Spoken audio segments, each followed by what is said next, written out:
یعنی یہ بھی ہو سکتا ہے کہ ملا برادر جو ہیں وہ بھی نہ ہوں حکومت کے جو ہے وہ امور چلانے کے لیے؟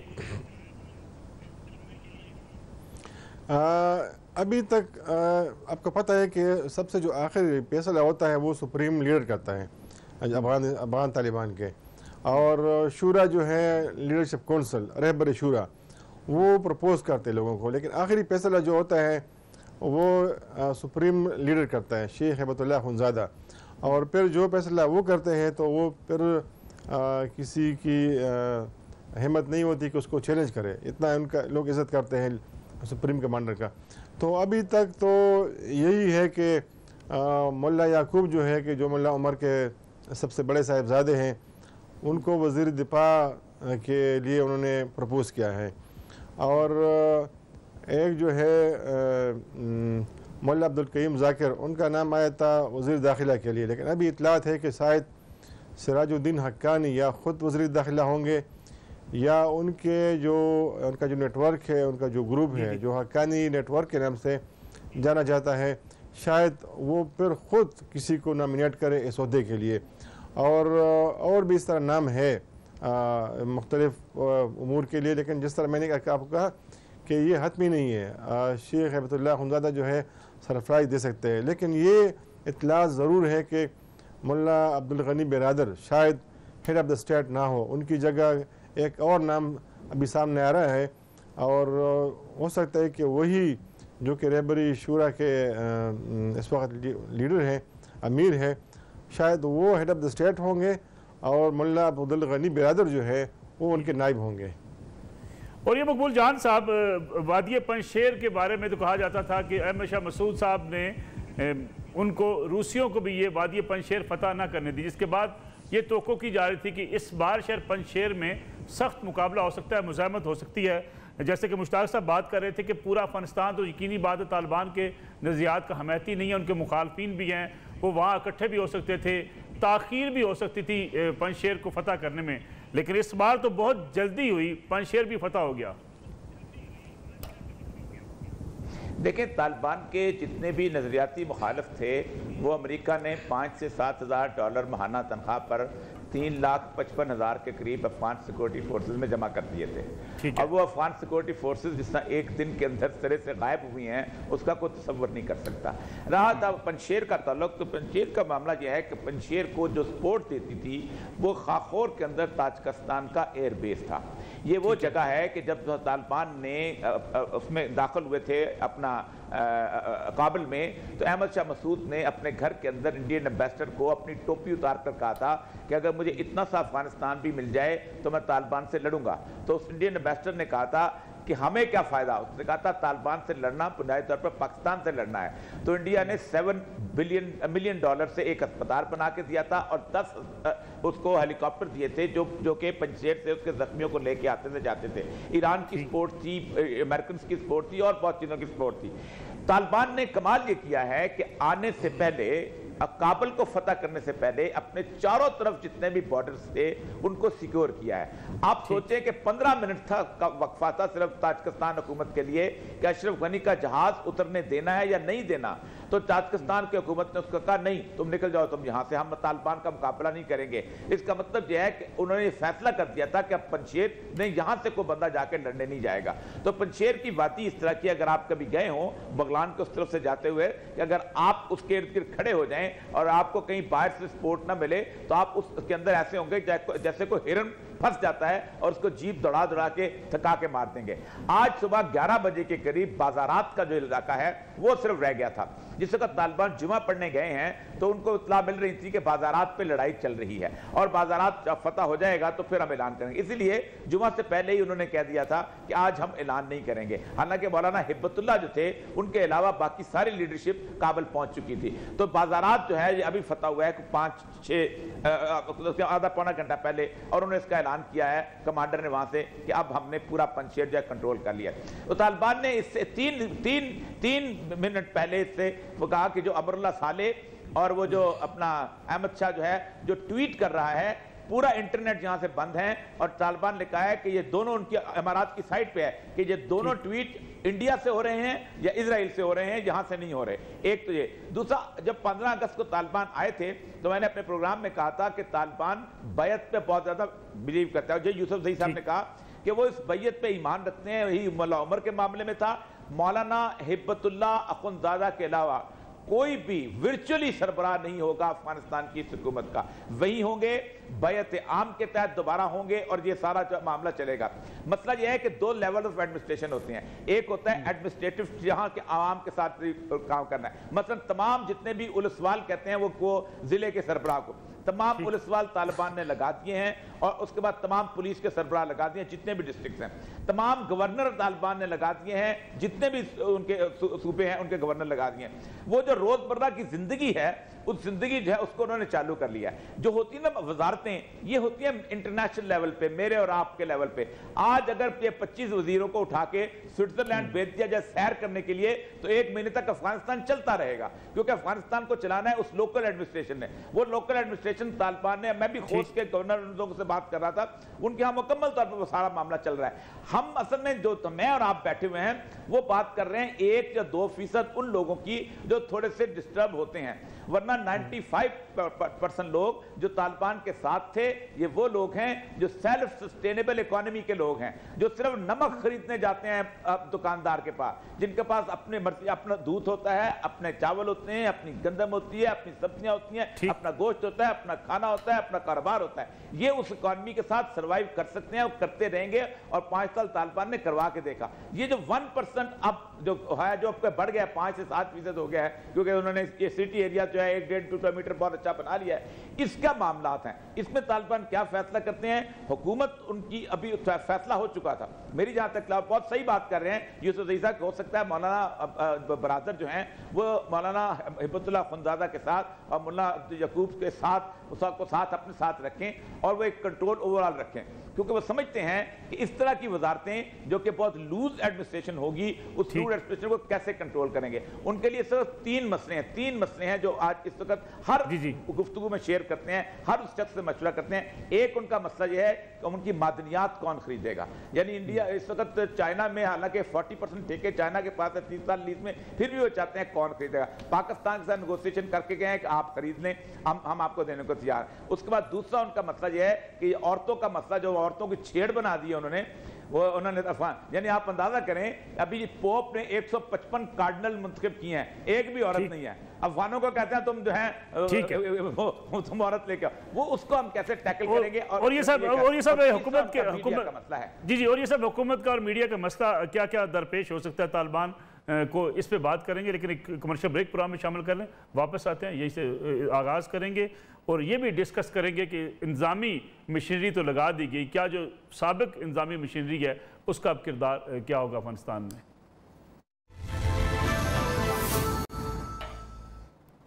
پروگرام میں ایک بار پھر خوش آمدید. مشتاق یوسف صاحب یہ بتائیے کہ جو اوریہ صاحب بات کر رہے ہیں کہ 95% لوگ جو ہیں وہ طالبان کے اس وقت حمایتی ہیں، کیا آپ سمجھتے ہیں کہ اتنی حمایت حاصل ہے طالبان کو؟ پھر دوسری جو بات کی جا رہی ہے کہ اگر گورنرز لگا دیے گئے ہیں، جو ڈسٹرکٹ کی انتظامیہ ہے اس کا کنٹرول سنبھال لیا ہے طالبان نے، لیکن اگر مشینری وہی رہتی ہے جو سابق حکومت کے دوران تھی، مشینری کے ساتھ کیسے گورننس بہتر ہوگی اگر پرانی حکومت کے وہی کارندے اس وقت حکومت سازی یا حکومت کو چلاتے ہیں؟ جی ملک صاحب، یہ تو بہت مشکل ہے کہ میں یہ کلیم کروں کہ ہاں اتنی پیسہ لوگ جو ہے طالبان کو پسند کرتے یا ان سے خوش ہے. یہ تو میرے خیال میں بہت حد تک ایگزیریشن ہے. اصل میں طالبان کا امتحان ہے بھی. اب دیکھا ہوگا کہ جب طالبان کی فتح ہو گئی کابل کے اوپر تو لوگ بھاگ رہے تھے، اور لوگ ایئرپورٹ کی طرف بھاگ رہے تھے. اس میں ڈاکٹر بھی تھے، صحابی بھی تھے، آئی ٹی ایکسپرٹ بھی تھے، انجینئر بھی تھے، اور عام اسکول ٹیچرز بھی تھے، عام لوگ بھی تھے کہ افغانستان سے ہم نکل جائے. تو اس کا مطلب یہ ہے کہ لوگ ڈرے ہوئے ہیں، ایک خوف ہے، اب بھی خوف ہے، لوگ گھروں میں چھپے ہوئے ہیں. اب یہ ڈیپینڈ کرتا ہے کہ طالبان کس طرح کے برتاؤ کرتے ہیں. یہ ایگزیکٹلی مجھے اس طرح لگ رہا ہے جس طرح پی ٹی آئی کی حکومت آئی تھی پاکستان میں، تو انہوں نے تو بہت بڑے دعوے کیے تھے، اور پھر جب حکومت بنانی پڑی تو آپ کو پتہ ہے کہ کمپرومائز کرنی پڑتی ہے. تو اس لیے طالبان کی پوزیشن آلموسٹ سیم ہے جس طرح عمران خان صاحب کی تھی. انہوں نے تو بہت سارے وعدے بھی کیے ہیں، دعوے بھی کیے ہیں. پھر دوسری بات یہ ہے کہ افغان طالبان کے اندر کچھ لوگ بہت ہی سخت گیر ہے، وہ بہت ہی ہارڈ لائنرز ہے، اور خود طالبان کو خطرہ ان لوگوں سے ہے کہ اگر وہ شریعت کے اوپر عمل نہیں کرتے، شرعی قوانین کو نافذ نہیں کرتے تو پھر وہی لوگ پر نکلیں گے. لیکن اس وقت تو ہے گورنمنٹ بن رہی ہے، صلاح مشورے ہو رہے ہیں، اور آپ کو پتہ ہے کہ بہت سارے لوگوں کے رشتہ دار، بھائی، والدین، یہ سب فوت ہو چکے ہیں، جنگ میں سب کو نقصان ہوا ہے. تو اس لیے سب لوگ طالبان کی طرف دیکھ رہے ہیں، اور اسپیشلی وہ شیخ ہیبت اللہ اخندزادہ کی طرف دیکھ رہے ہیں کہ ایک ایسی حکومت وہاں پہ انسٹال کرے کہ ایک تو جو کہ افغانستان میں سب سے بڑا جو مسئلہ تھا وہ امن و امان کا تھا. تو جب طالبان حکومت کے اوپر قابض ہو گئے، طالبان کے ہاتھ میں بھی حکومت ہے، تو تقریباً امن آ چکا ہے، کوئی بم حملہ نہیں ہے، کوئی دھماکہ نہیں ہے. تو ایک تو وہ پیدا ہو گیا ہے. لیکن اب سب سے بڑی جو ہے وہ وہاں پہ پور اکانومی ہے کہ آپ کو پتہ ہے کہ جو وسائل تھے، حکومتی وسائل تھے. اکانومی کی اگر آپ بات کریں مشتاق صاحب، اکانومی کے سلسلے میں طالبان نے جو ایک پیغام دیا، ذبیح اللہ کا جو انٹرویو ایک غیر ملکی نشریاتی ادارے کو انہوں نے دیا، اس میں انہوں نے کہا کہ ہم چین کی طرف دیکھ رہے ہیں، چین سے ہم چاہتے ہیں کہ وہ آ کر وہاں پہ ڈیولپمنٹ کرے، سرمایہ کاری کرے. گویا ایک پورا اپنا ٹلٹ واضح کر دیا طالبان کے ترجمان نے کہ وہ چین کی طرف جانا چاہتے ہیں. ان حالات میں جب چین اور اس کا ایک مخالف بلاک دنیا بھر میں موجود ہے، طالبان کے لیے سروائیول کتنا مشکل ہو جائے گا؟ تو یہی میں کہہ رہا ہوں نا کہ چیلنجز بہت زیادہ ہیں. ایک تو اکانومی بہت کمزور ہے، جو وسائل تھے وہ آلموسٹ فریز ہو چکے ہیں، طالبان کی رسائی نہیں ہے، قیمتیں بڑھ رہی ہے، عام اشیاء کی قیمتیں بڑھ رہی ہے. اگرچہ بھی دفاتر کھل گئے ہیں، کچھ لوگوں نے آنا شروع کیا ہے، لیکن یہ ٹائم لگے گا. اور پھر لوگ دیکھ رہے ہیں، خود افغانستان کے اندر بھی لوگ دیکھ رہے ہیں، جو ریجنل پاورز ہیں، مختلف ممالک ہیں، وہ بھی دیکھ رہے ہیں کہ طالبان کی پالیسیز کس طرح رہتی ہے، میڈیا کس طرح ہینڈل کرتے ہیں، خواتین کا جس طرح ایک بہت بڑا شوشہ ہے اسپیشلی ویسٹ میں. حالانکہ ہمارا ڈفرینٹ کلچر ہے، ڈفرینٹ ٹریڈیشنز ہے، تو کبھی بھی ان علاقوں میں، پختون کے علاقوں میں کبھی بھی خواتین اور مرد جو ہے اکٹھے کام نہیں کرتے دفاتر میں. لیکن طالبان کو میرے خیال میں کچھ کمپرومائز کرنی پڑے گی، اسکولوں کی حد تک، کالجز کی حد تک، ہاسپٹلز میں شاید خواتین کو اجازت دیں گے. لیکن چین کی اس لیے وہ زیادہ کام کرنا چاہتے ہیں کہ چین کا طالبان کے ساتھ پہلے بھی انڈرسٹینڈنگ تھی، اور طالبان چاہتے ہیں کہ چین، قطر اور کچھ دیگر ممالک، انہوں نے تو امریکہ سے بھی کہا ہے کہ آپ آئے ہمارے ملک میں لوگوں کی بہتری کے لیے، ترقی کے لیے تعاون کرے. چونکہ چائنا کی بہت بڑی انویسٹمنٹ ہے اس ریجن میں، تو چائنا خود بھی چاہتی ہے اور طالبان بھی چاہتے ہیں کہ اسے پیدا اٹھائے. حکمت یار صاحب عبداللہ حکومت میں شامل ہو سکتے ہیں کہ ان کو کوئی عہدہ دیا جائے گا یا نہیں؟ دیکھیں، طالبان نے تو آپ کو پتہ ہے کہ ہمیشہ کہتے ہیں انکلوسیو گورنمنٹ، اور وہ ان کا ایک نعرہ تھا کہ سب دڑوں کو ہم شامل کریں گے.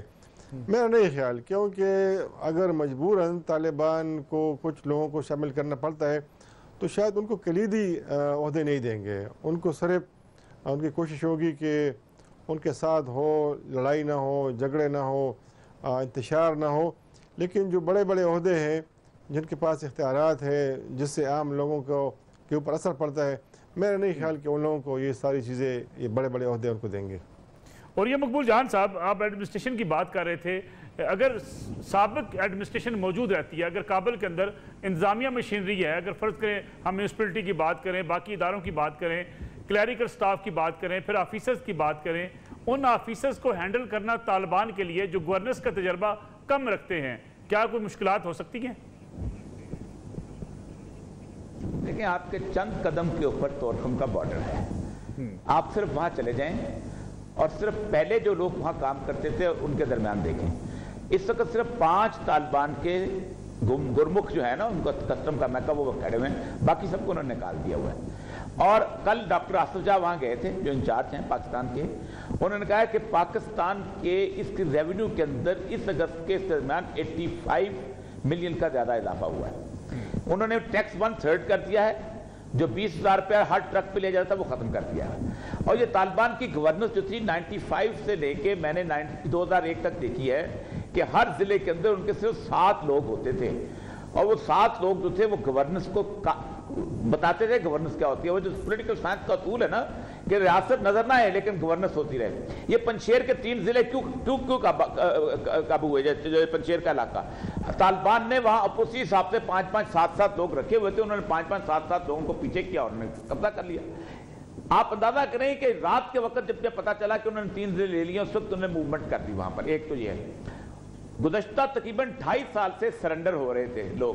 ہر روز طالبان اپنی ویب سائٹ پہ ایک لسٹ ضائع کرتے تھے, یہ افغان سیکورٹی فورسز کا رکن ہے, یہ اس کے بندے ہیں, یہ اس کا نام ہے, یہ ہمارے اوپر سرنڈر کر چکا, یہ ہمارے ساتھ آ گیا ہے. اس کو طالبان اپنی اینلز کے اندر طالبان نے 1.5 سال اس کو اپنے ساتھ ٹرین کیا ہے. ابھی بھی طالبان نے ہر ضلع کے اندر وہی 5 سے 7 والا رکھا ہوا ہے, وہی لوگ ہیں وہ جو گورن کر رہے ہیں. خود کابل شہر کے اندر پوری جو لا اینڈ آرڈر ہے وہ مینٹین کرنے والے صرف 22 سے 23 لوگ ہیں, لیکن لا اینڈ آرڈر مینٹین ہو رہا ہے کیونکہ رول آف لا موجود ہے. ایک تو یہ بات. جہاں تک اس بات کا تعلق ہے کہ وزارتوں کا معاملہ ہے, میرا خیال حکمت جار صاحب کو میرا خیال ہے کہ کوئی نہ کوئی اہم ذمہ داری مل رہی ہے کیونکہ حکمت جار کے بارے میں ان کا نرم گوشہ ہے.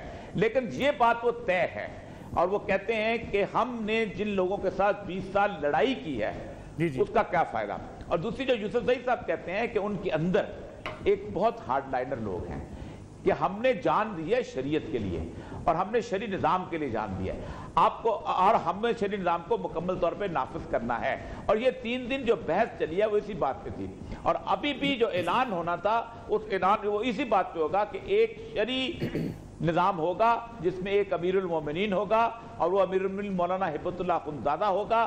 اس کے نیچے وزیر اعظم ہو, صدر ہو, اس کی کوئی حیثیت نہیں ہوتی اس شرعی نظام کے اندر.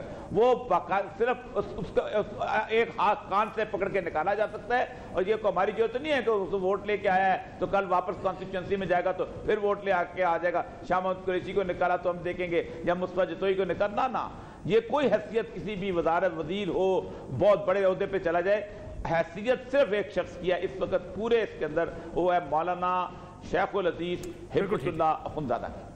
اور یہ مقبول جان صاحب, مشتاق یوسف زئی صاحب ہمارے ساتھ موجود ہیں. ایک بریک لیتے ہیں, بریک سے واپس آئیں گے تو تذکرہ ہوگا اس مرد درویش کا, مرد حریت کا, جس نے جاتے جاتے بھی ہندوستان کو ایسا للکارا کہ ہندوستان کی فوج کو اسے دفنانا پڑا. اوپن اجازت نہ دی گئی جنازہ کرنے کی, کیونکہ اگر جنازہ کرنے کی اجازت دی جاتی تو شاید مقبوضہ کشمیر میں کوئی بھی ایسا گھر نہ ہوتا جہاں سے لوگ سید علی گیلانی کو رخصت کرنے نہ آتے. یہ تذکرہ ہوگا ایک بریک کے بعد.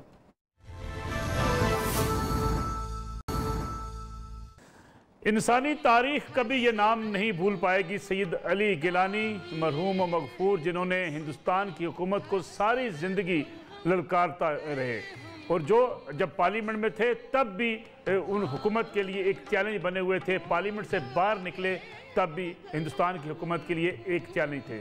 ساری عمر جدوجہد کرتے رہے, 11 سال تک نظر بند رکھا گیا اور ایک بوڑھے شخص کو آخری عمر میں بھی ایسے نظر بند رکھا گیا کہ گویا وہ اگر باہر نکلیں تو انسانوں کا ایک سمندر باہر نکل آتا تھا. ایک ایسی عظیم شخصیت, ایک ایسی جدوجہد کی داستان اور ایک ایسی تاریخ انسانی زندگی کی کہ جس کو دیکھ کے شاید اس وقت بھی دنیا میں جدوجہد آزادی کرنے والے ان سے سبق حاصل کر سکتے ہیں. سید علی گیلانی کیا تھے؟ کچھ الفاظ کے اندر جو اپنی پورے نظریے کو بیان کیا کرتے تھے آپ کے سامنے رکھتے ہیں. ان کے چند جو ہے تقاریر کے گوشے, جس سے آپ کو اندازہ ہو سکے گا کہ وہ کتنا عظیم انسان تھا جس نے ساری زندگی اپنے اصولوں پر, اپنے نظریات پر کبھی کمپرومائز نہیں کیا اور ایسے ڈٹ کر کھڑے رہے کہ جاتے جاتے بھی یہ دنیا کو بتا گئے کہ آخری دم تک کس طریقے سے ایک اپنے اصول پر, نظریات پر کیسے کھڑا رہا جا سکتا ہے. کیسی جمہوریت تھی جس کا واقعی سید علی گیلانی جاتے جاتے جنازہ نکال گئے کہ ان کے جنازے کو بھی جو ہے اوپن ادا کرنے کی اجازت نہیں دی گئی اور رات کے پچھلے پہر میں ان کو فوجی بندوقوں کے سائے کے نیچے دفنا دیا گیا. صرف گھر کے ان مخصوص افراد کو شرکت کی اجازت دی گئی کہ خوفناک تھا کہیں اگر جنازہ کو روکا نہ جاتا تو کتنی بڑی تعداد کے اندر کشمیری باہر آ کر اپنے حق خود ارادیت کا بھی اعلان کرتے اور سید علی گیلانی سے اپنی والہانہ محبت کا بھی اظہار کرتے. مشتاق یوسف زئی صاحب, آپ سے چاہوں گا میں کہ آپ سید علی گیلانی کے حوالے سے کچھ کہیں کہ ایک کیسی شخصیت تھی جو اس پوری صدی کے اندر یہ ثابت کر گئی کہ اپنے اصولوں پر کیسے ڈٹا جا سکتا ہے. یہ یقیناً ایک رول ماڈل تھے اور آپ کو پتہ ہے کہ اب مجھ سے زیادہ جانتے ہیں. آپ نے جس طرح ایکسپلین کیا کہ جس جوان مردی کے ساتھ، جس تحمل کے ساتھ انہوں نے یہ تحریک جاری رکھی ہندوستان کے خلاف اور بے تحاشا مظالم ڈالے گئے. آپ کو پتہ ہے کہ پوری فوج وہاں پہ کشمیر میں ہے، زندگی بالکل اجیرن کر دی گئی ہے. اس عمر میں بھی وہ نظر بند تھے لیکن اپنے راستے سے نہ ہٹے، نظریے سے نہ ہٹے. تو ایک رول ماڈل ہے. اور یہ ہندوستان اس واقعے سے خود ہندوستان کی جمہوریت، ہندوستان کی سوسائٹی ایکسپوز ہو گئی ہے کہ وہاں پہ کس طرح کی جمہوریت ہے، کس طرح کی سوسائٹی ہے کہ ایک شخص سے، بوڑھا شخص سے، ان سے ڈرے ہوئے ہیں کہ پوری زندگی اس کو انہوں نے نظر بند کیا ہوا ہے. اور جو مر جاتے ہیں تو ان کے جنازے کو بھی وہ لوگوں کو اجازت نہیں ہے کہ اوپنلی جائے اور جنازے میں شرکت کرے، کیونکہ ان کو پتہ ہے کہ بہت سارے لوگ انسپائر ہوتے ہیں ایسے لوگوں سے. بالکل ٹھیک. بہت بہت شکریہ مشتاق یوسف. اور یہ مقبول جان صاحب، سید علی گیلانی کا جنازہ بھی ہندوستان کے لیے اتنا خوف کا باعث تھا؟ دیکھیں، جنازہ تو خوف کا باعث ہوتا ہی ہے. دنیا میں سب، شاید کسی کو یاد بھی رہو کہ سیدنا امام حسین کا جنازہ کتنے لوگوں نے پڑھا تھا، لیکن سیدنا امام حسین کی پوری زندگی، پوری انسانی تاریخ، پوری اسلامی تاریخ پر ان کے نام ہے اور آج سب سے ان کا نام. آپ سید علی گیلانی کا جنازہ آج 4 لوگوں نے نہیں پڑھا تو اس سے کوئی فرق نہیں پڑتا. لیکن کیا اگر اس کائنات کے اندر کوئی بھی ایک سوچ ہے تو نیلسن منڈیلا کی قربانی سید علی گیلانی کی قربانی کے سامنے اچھے اشیر بھی نہیں. اس 27 سال جیل کاٹنا لگ پاتا ہے، پوری زندگی جیل میں گزارنا، اپنے بچوں کے ساتھ ان کے ساتھ جو حال ہوا، جو ان کے خاندان کے ساتھ حال ہوا، شروع سے لے کے آخر تک. اور سب سے اہم ترین بات، میں ایک بات بتاؤں، نقصان صرف پاکستان کا ہوا ہے. پاکستان نے اپنا دوست کھویا ہے. اب بڑی دیر لگے گی ہمیں اس طرح کا دوسرا دوست پیدا کرنے میں، شاید بہت مشکل ہو. بالکل. اس سے بڑا دوست پاکستان کو نہیں ملے گا. ہمارا نقصان ہوا ہے، کشمیریوں کی موومنٹ چلتی رہے گی، اللہ چلانے والا ہے، اللہ اپنے ساتھی نکالتا رہتا ہے. نقصان صرف پاکستان کا ہوا ہے، صرف اور صرف، کسی اور کا نقصان. بالکل ہم نے اپنا دوست کھویا ہے. بالکل صحیح کہا. اور یہ مقبول جان صاحب نے کہ نقصان پاکستان کا ہوا ہے. کشمیری ایک رہنما سے محروم ہی نہیں ہوئے بلکہ ایک نظریے، ایک آئیڈیالوجی بھی جو ان کے پاس موجود تو ہے لیکن اس کو لیڈ کرنے والے شخص سے ضرور محروم ہوئے. اور پاکستان کے ایک ایسے دوست کا رخصت ہونا پاکستان کا سب سے بڑا نقصان ہو سکتا ہے. لیکن علی گیلانی، جیسا کہ کہا گیا کہ ہر گھر سے علی گیلانی نکلے گا، اس لیے کہ ایک نظریہ، ایک طاقت اور قوت کے ساتھ وہ کشمیریوں کے سامنے رکھ کر چلے گے اور ایک آواز، توانا آواز چھوڑ کر چلے گئے. اجازت دیجیے. اللہ حافظ.